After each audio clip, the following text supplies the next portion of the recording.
¿Lo quieren facilito o difícil? Facilito, por favor. ¿Por qué quieren fácil? ¿Qué están haciendo? ¿Fisioterapia? Medicina es, ¿no ven? En medicina dicen que es difícil, así que No. vamos a hablar. El examen es hasta este tema, ¿ya? Obviamente el anterior tema es más importante, así que lo siento. Vamos a hablar de lo que es hipoacusia neurosensorial. Ya hemos hablado de patologías del oído externo, patologías del oído medio. Solo nos faltaría las del oído interno. Lo que responde a síndromes vestibulares y mareos vamos a llevar para el siguiente. ¿Okay? Entonces hasta ahora solo aquí. La hipoacusia podría considerarse una discapacidad, ¿ya? Puede ir de diferentes grados, como ustedes ya saben, es leve, moderado, pero en las personas que tienen una hipoacusia profunda o una anacusia, es básicamente una discapacidad, por eso los consideramos como discapacitados, porque no pueden escuchar. Así que tenemos que tener todas nuestras herramientas, más que todo para prevenir, porque la mayoría de las veces una hipoacusia neurosensorial es imposible de retornar a lo normal. Que ya sabemos que neurosensorial quiere decir que afecta a la cóclea. Entonces se daña la cóclea y es muy difícil que se recupere. Fundamental para esto es nuestra audiometría. Muy bien. Así que ojo con la audiometría, porque en su examen díganme, esta línea con redonditos, ¿qué oído es? Muy bien. ¿Qué vía es?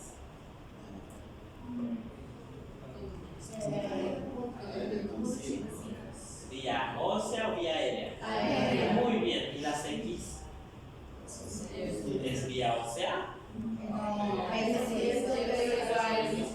¿Vía aérea del oído? Perfecto. Viendo esto, ¿qué tipo de hipoacusia pueden ver? Está abajo del parénquima. Tipo. Hipoacusia. Es hipoacusia. ¿Qué tipo? Conductivo. Les voy a dar una pista. El tema se llama hipoacusia neurosensorial. Muy bien. Ya debería combinar eso. Entonces, esta es una hipoacusia neurosensorial. ¿Ya? Nosotros buscamos el grado de discapacidad con las hipoacusias. Hacemos un examen físico obligatorio porque tenemos que descartar perforaciones e infecciones que puedan provocar la hipoacusia. Y como ya sabemos, la audiometría es exacta para eso. Por ejemplo, aquí en esta, ¿cuál oído está mal? Muy bien, ven que ya se dan cuenta, ahora se darán cuenta cuando está en blanco y negro, ¿no ves? ¿O no? No. ¿Por qué? Tiene símbolos, ¿no ves? Entonces si viene en blanco y negro en su examen porque no quiere fotocopiar a color, nos quejamos. La logoaudiometría es un estudio aparte que es muy importante para nosotros respecto a la discriminación de las palabras. Es muy sencillo. Por ejemplo, al mismo paciente que está con unos audífonos, yo detrás de la cabina con un micrófono le voy a repetir, por decir 100 palabras, ¿ya?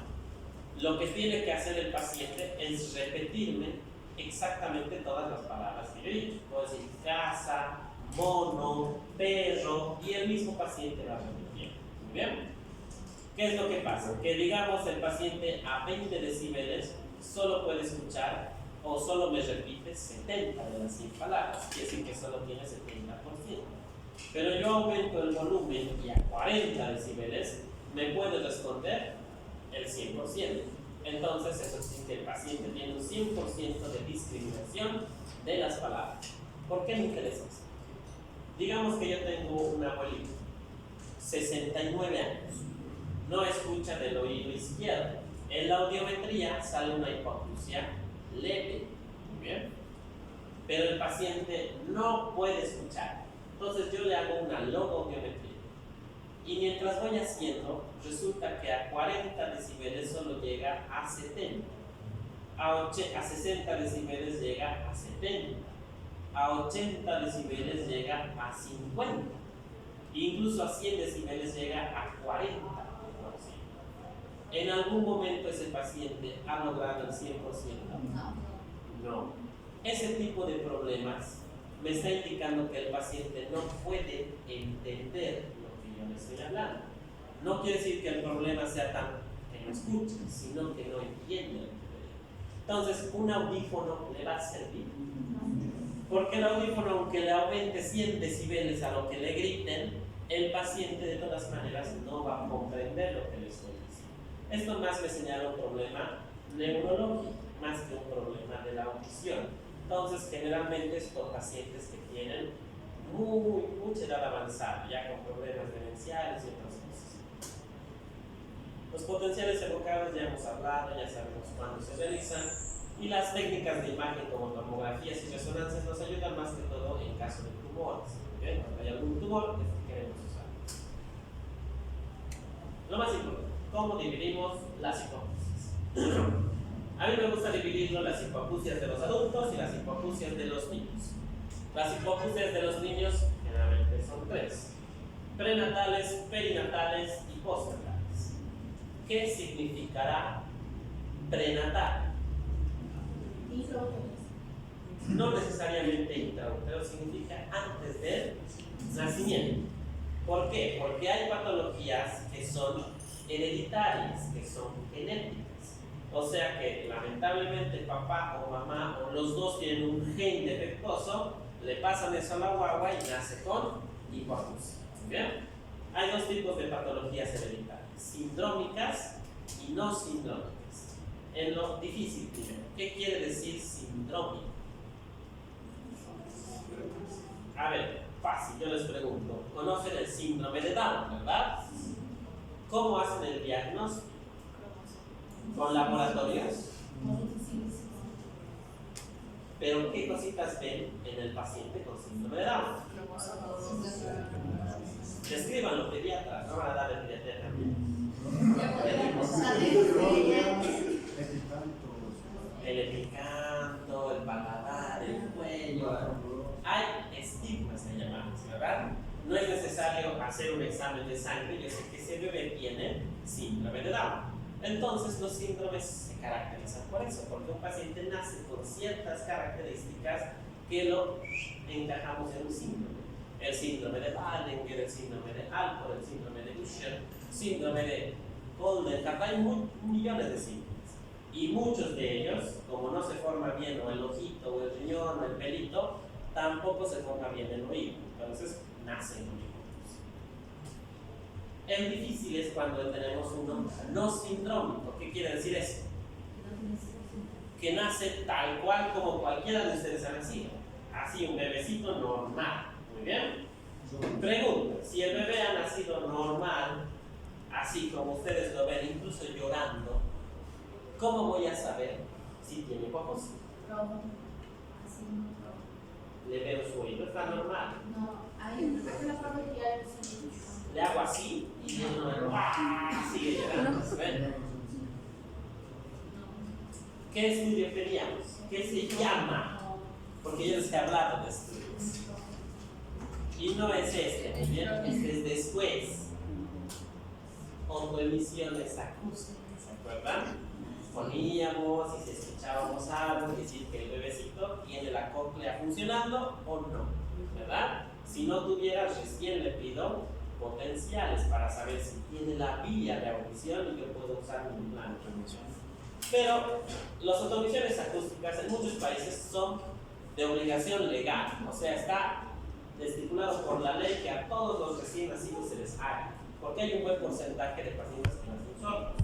Aquí no es ley, ¿muy bien? Aquí naces sordo y te quedas sordo. Entonces, ¿cuándo se dan cuenta los papás, generalmente la mamá, que su hijo no escucha? Ustedes han llevado a pediatría, ¿no? Debe haber algún punto en el que el niño pueda repetir qué cosa. Eso, ¿no? No que haga sonidos, porque cualquiera puede hacer sonidos de manera accidental. Generalmente es que repita, que diga ma o papá, ¿sí, no ven? ¿Cuándo?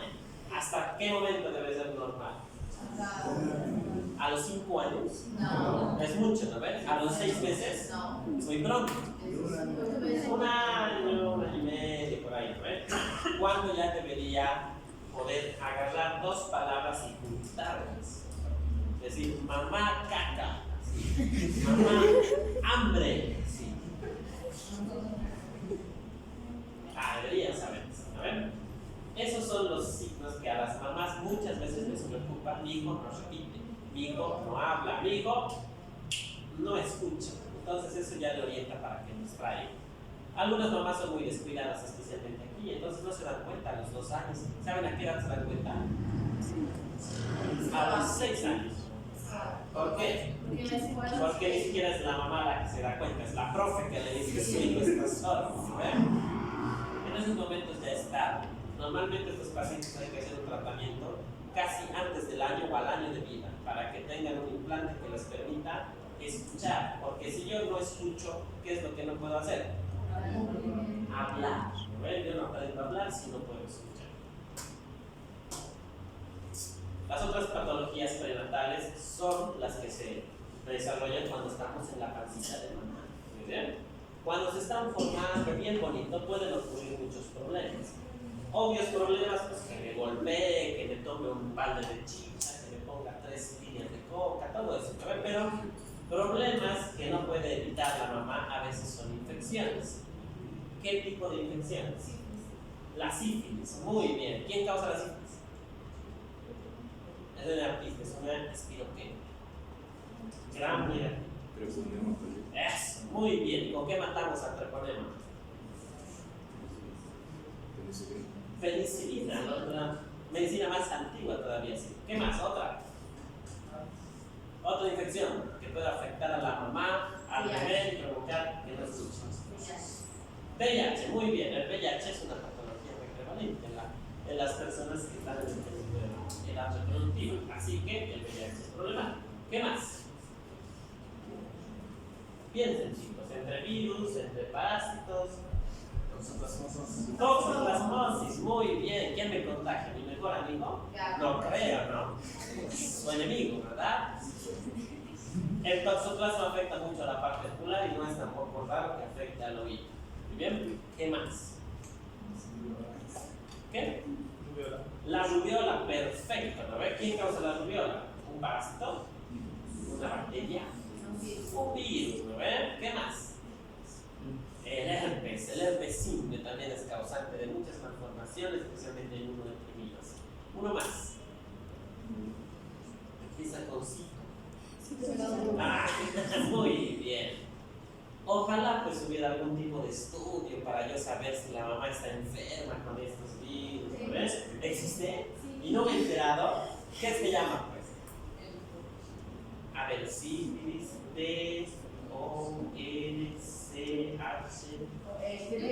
Storch, ¿no ves? Cierto, yo que voy a dar examen de químico debería saber eso, ¿verdad?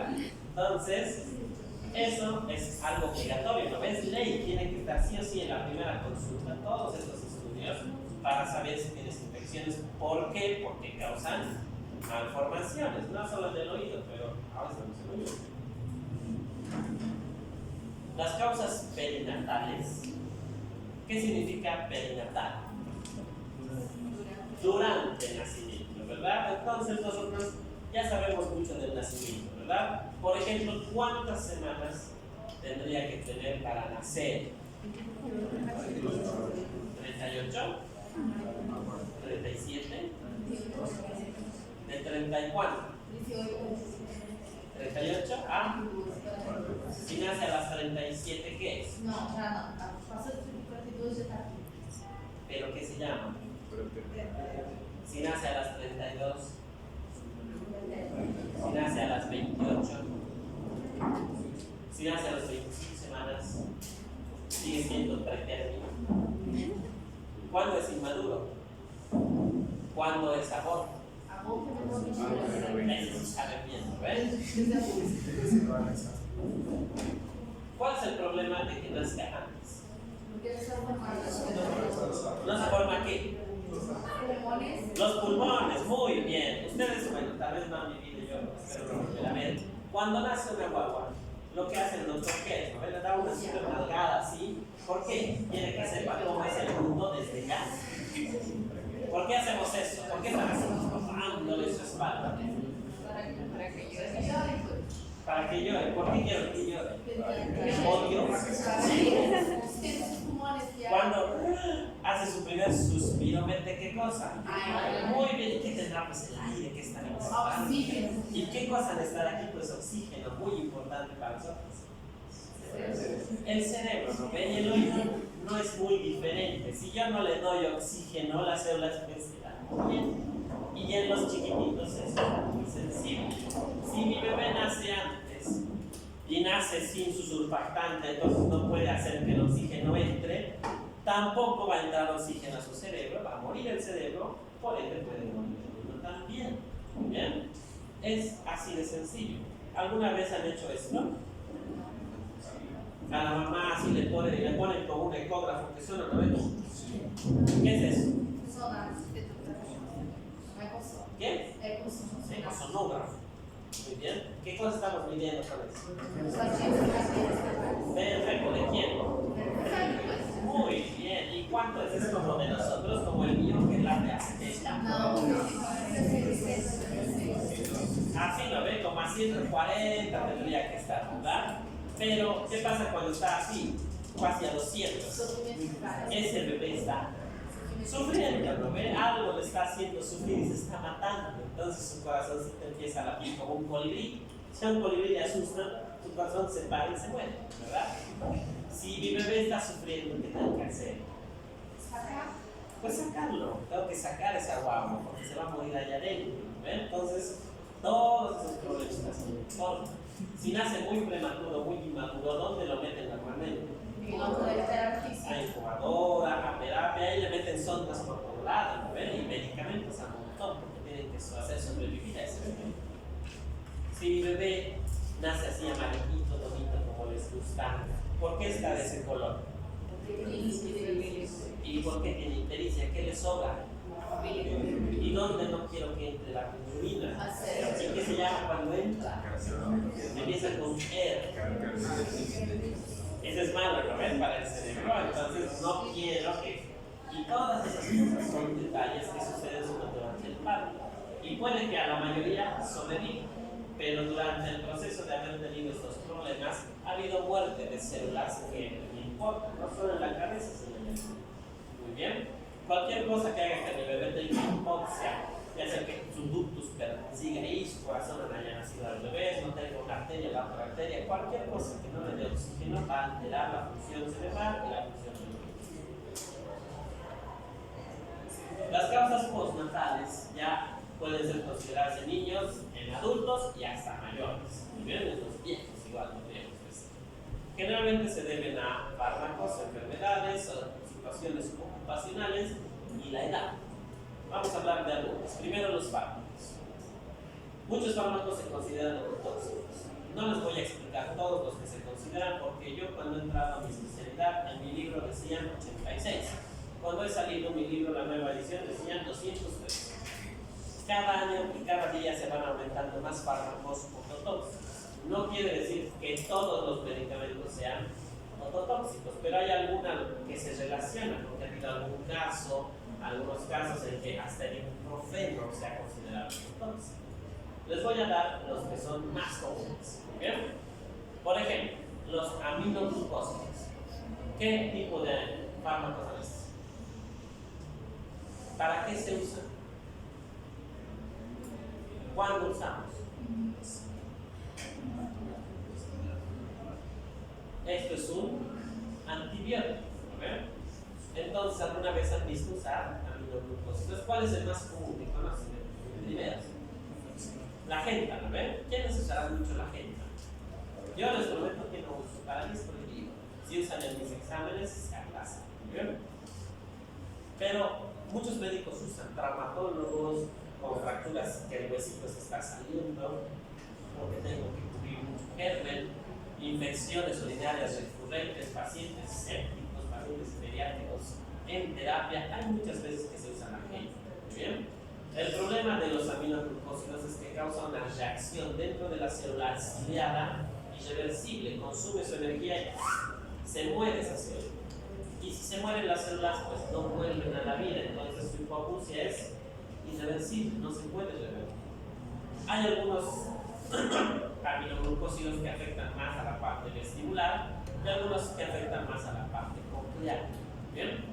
La streptomicina, por ejemplo, ¿cuándo han escuchado? Muy bien, pero es la primera línea con la tuberculosis. No, ¿verdad? Es segunda línea. Si la primera falla, a la segunda le aumentó streptomicina. ¿Bien? Incluso ahora están usando más la picacina que la streptomicina.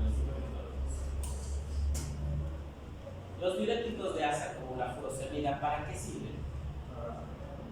Para hacer pipí. ¿Cuándo uso? Hacen que vaya al baño, ¿no ves? Que se salga la pis. Pero ¿por qué usaría?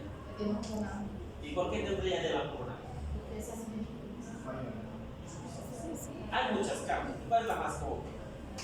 Pues que mi corazón esté así y no quiera, ¿no ves?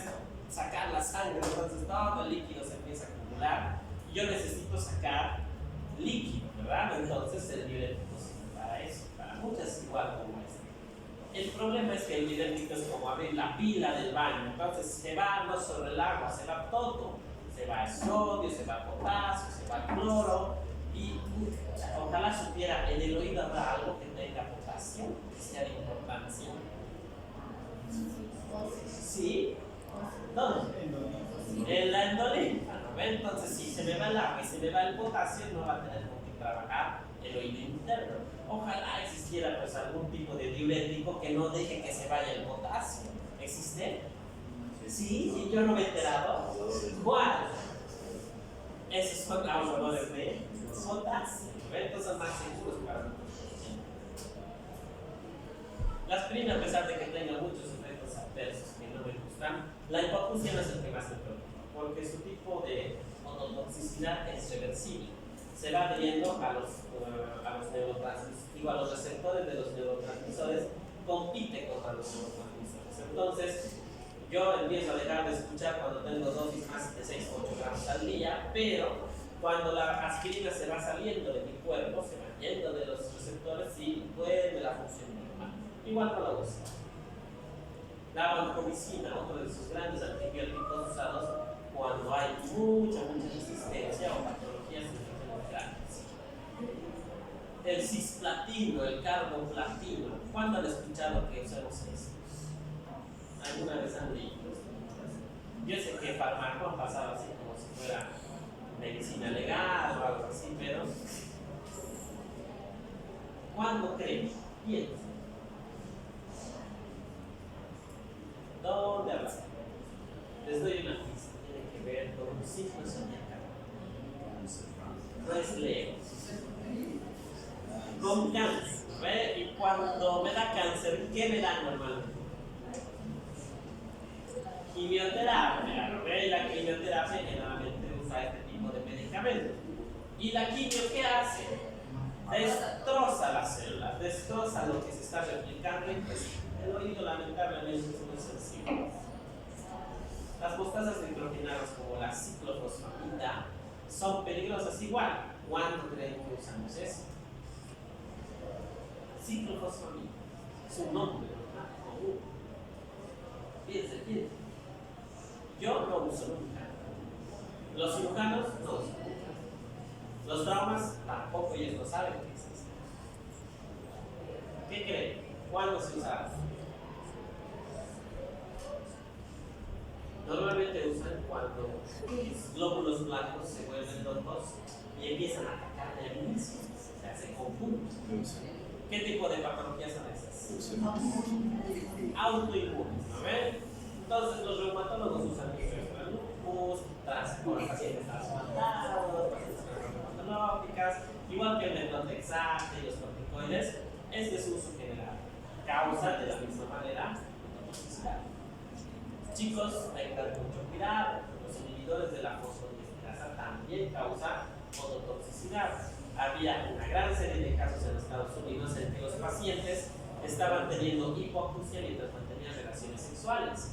Y decían, ¿qué será? ¿Gritará mucho su mujer? ¿Por qué están solos? Y el único antecedente en común era que tomaban de inhibidores, así que ojo con eso. Muy bien. Lo bueno es que es reversible. Los pacientes renales son pacientes que no sabemos por qué, pero por alguna razón tienen hipoacusia. Puede ser por las patologías metabólicas, puede ser por la presión que sube, baja rápidamente, puede ser porque les quitamos y les ponemos sangre todo el tiempo, por falta de hierro, por anemia, por la misma heparina, los anticoagulantes.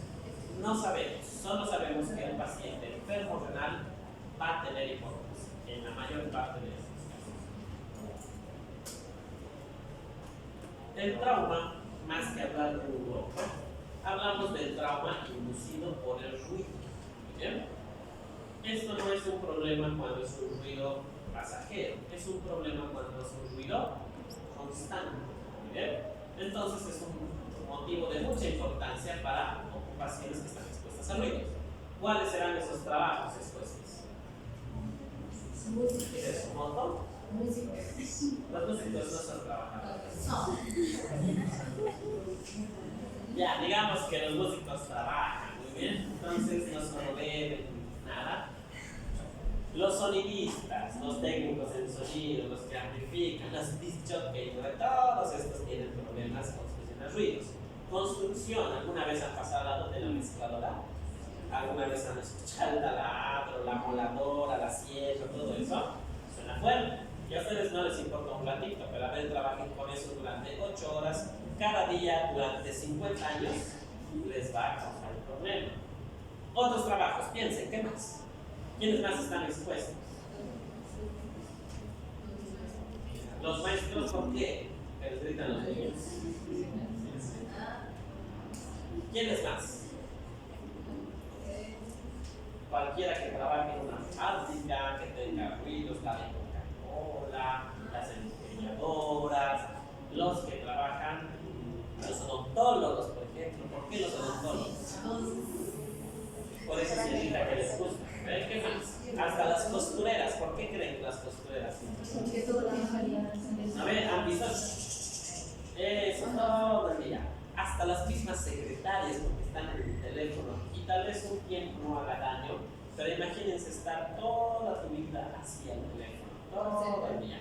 Algunos dicen que ni siquiera es importante que sea un ruido fuerte. Lo que es preocupante que sea constante, que sea de mucho tiempo. ¿Bien?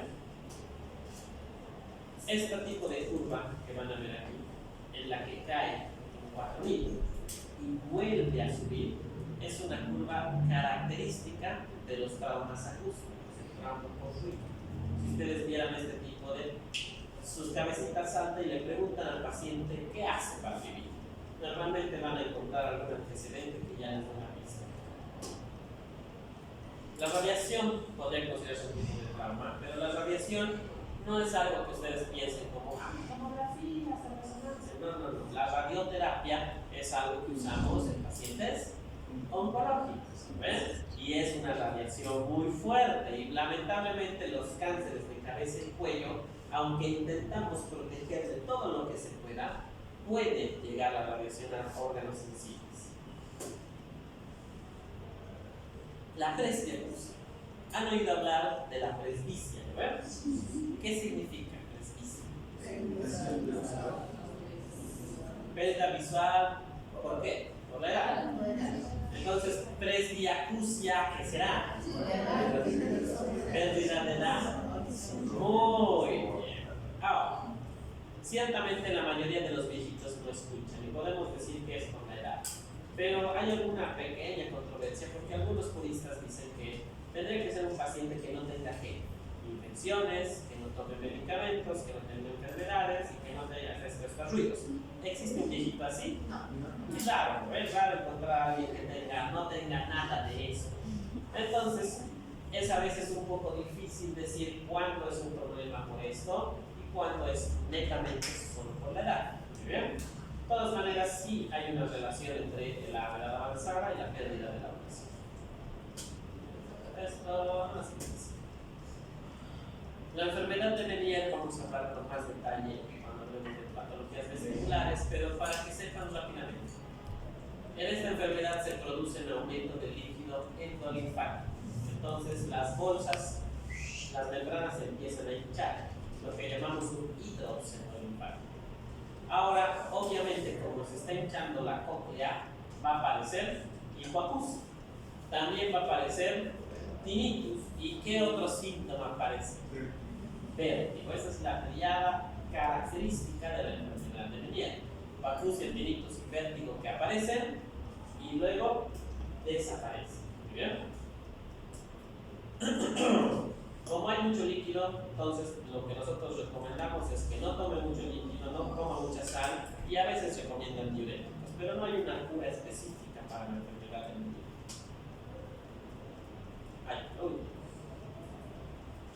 ¿Alguna vez les he contado por qué decidí estudiar otorrino? ¿Jamás? No.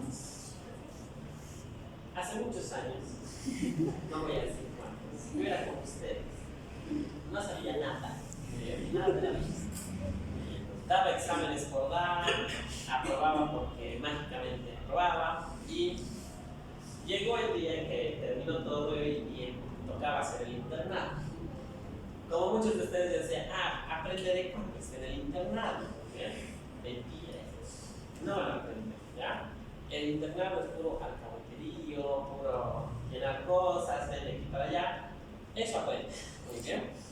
Pero yo, como un internito así bien sencillito, he hecho mi primer día de interno con mi pijamita nuevo, bien planchadito, poquito. Y ese primer día he aprendido una cosa, muy bien. Una sola cosa que no me gusta. ¿Muy bien? ¿Qué creen que no me gusta? A mí me gusta. ¿O creen que estudié otorrino porque a todo tengo vocación por el oído desde que tenía 10 años? He visto que lavaban cera y he dicho, ese es mi sueño. No, hay que escuchar a ese paciente, no puede ser. ¿Qué creen que es lo que odio? A la gente no, negando a la gente. ¿A otros internos? Sí, pero no es eso. Yo odiaba hacer turnos. El primer día que yo he hecho turno y el primer día me da cuenta, odio esto. Muy bien.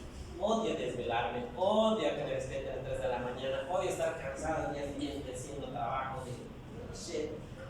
Entonces mi sueño era hacer algo que no haga turnos, muy bien, eso es lo que yo quería. Y yo veía residentes de cirugía así, veían de medicina interna cagándose ya así, no podía más. Y luego entraba el residente de otorrino, flamante, despierto, jovial, borracho. Llegaba al turno, pero no hacía nada. Veía un paciente al mes, ¿sí? Y solo veía una cosa, porque los cirujanos ven esto, ¿no? El otorrino, ¿qué cosa creen que es la única? Emergencia de verdad que vemos. ¿Un golpe? A mí me vale que vaya a la policía. ¿Sí? Yo no voy a resolver. Del oído tampoco me interesa, ya les he dicho, ¿no ven? Epistaxis, eso es lo único que yo tendría que pararme a las 3 de la mañana porque la mayoría no sabe parar esa epistaxis, pues yo voy a ir. Y es la única emergencia que consideraríamos emergencia. Pero en mi pobre opinión, hay una segunda emergencia que si yo no lo trato urgentemente crea demasiados problemas. Y es esta. La hipoacusia súbita, o con sus 3 apellidos es hipoacusia súbita idiopática, es un problema muy frecuente y que muchas veces no tiene solución. Imagínense de un rato para otro, por eso se llama súbita. Estoy feliz caminando y escucho un tic y se tapa. Y yo, como les ha pasado tal vez, creen que se va a destapar, pero no se destapa, nunca. Toda su vida, hasta que muere, con un sonido y con ese oído para siempre. Esa hipoacusia súbita es la que nos preocupa. ¿Por qué?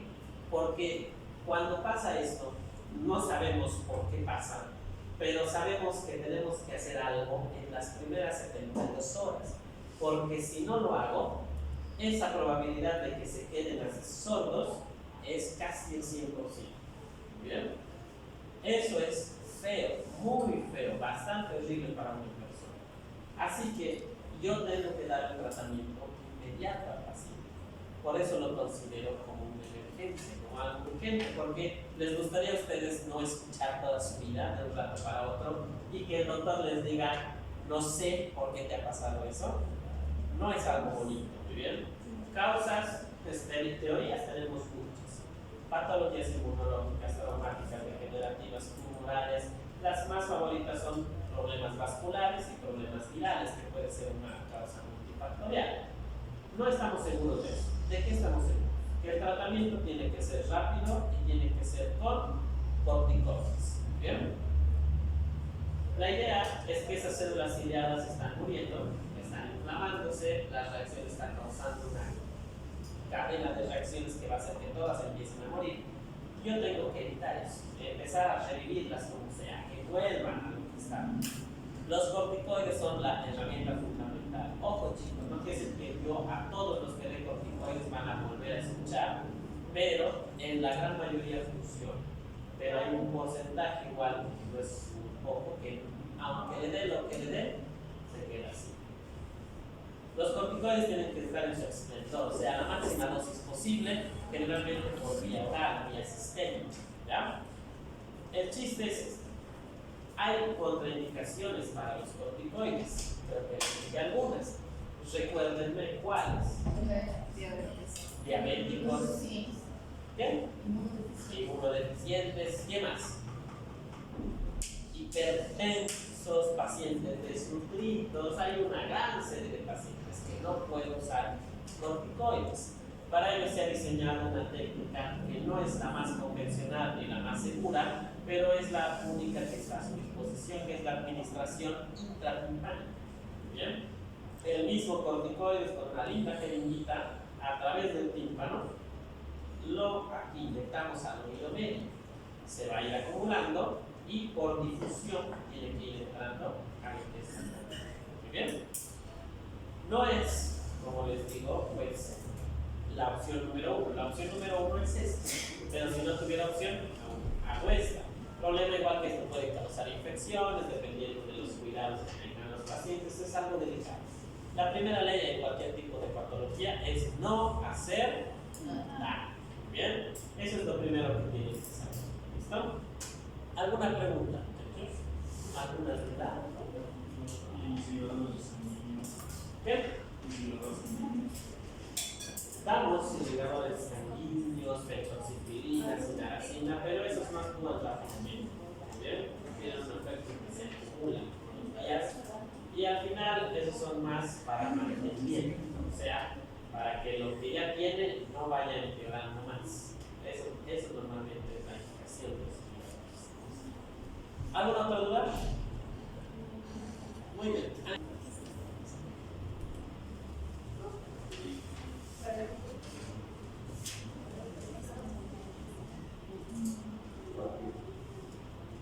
Muy bien. ¿Qué es un cuerpo extraño? Lo que no sea del cuerpo, ¿correcto? Díganme ejemplos. ¿Qué cosa? Marcadores, insectos, ¿qué más?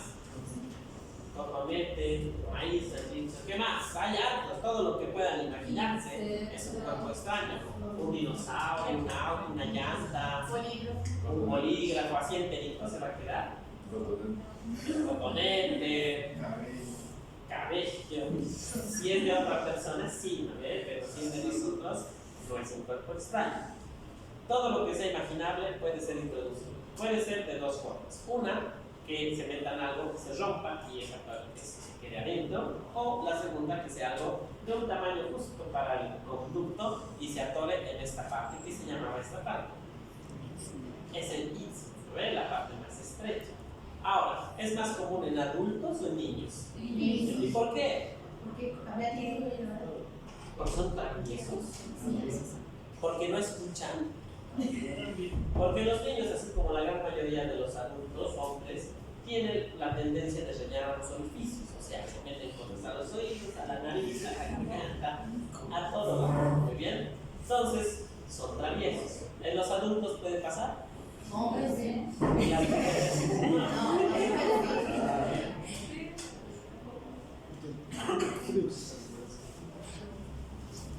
La clínica, pues puede haber otalgia, puede haber ortorrea, puede haber hipoacusia o puede no haber nada de eso. ¿Muy bien?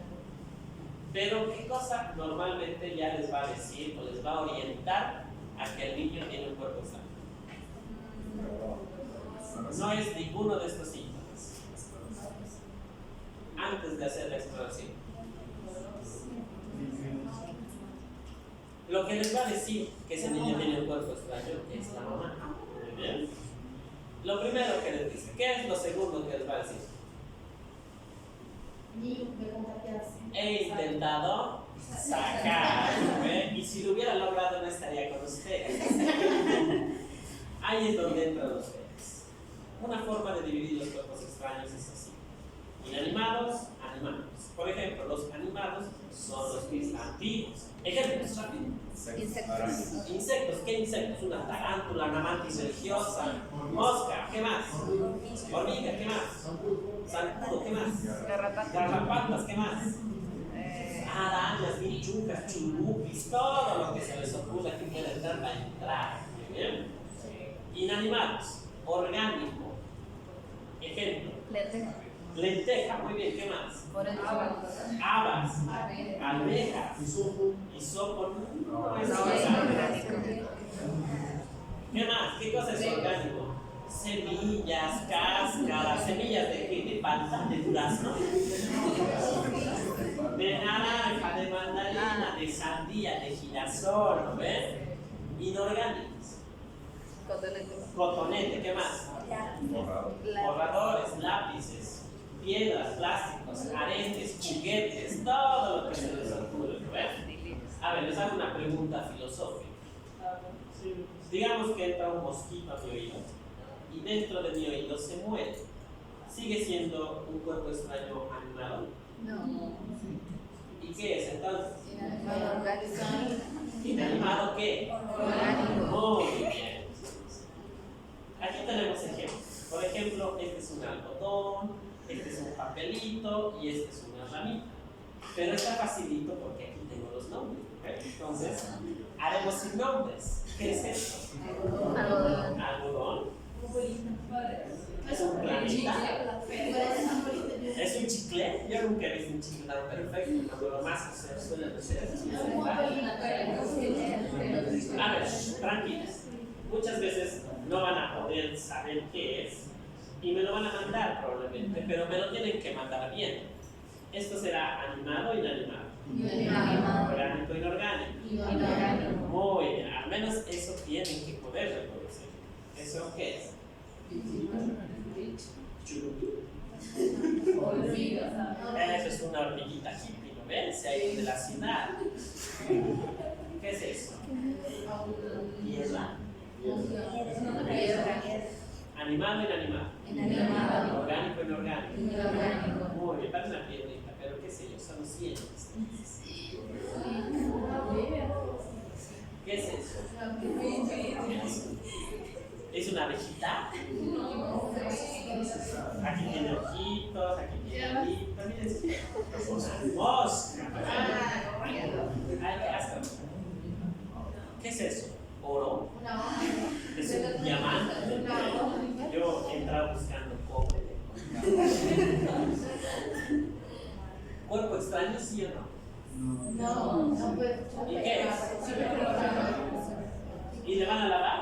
No. Porque la paciente jura y perjura que tiene cuerpo extraño ahí.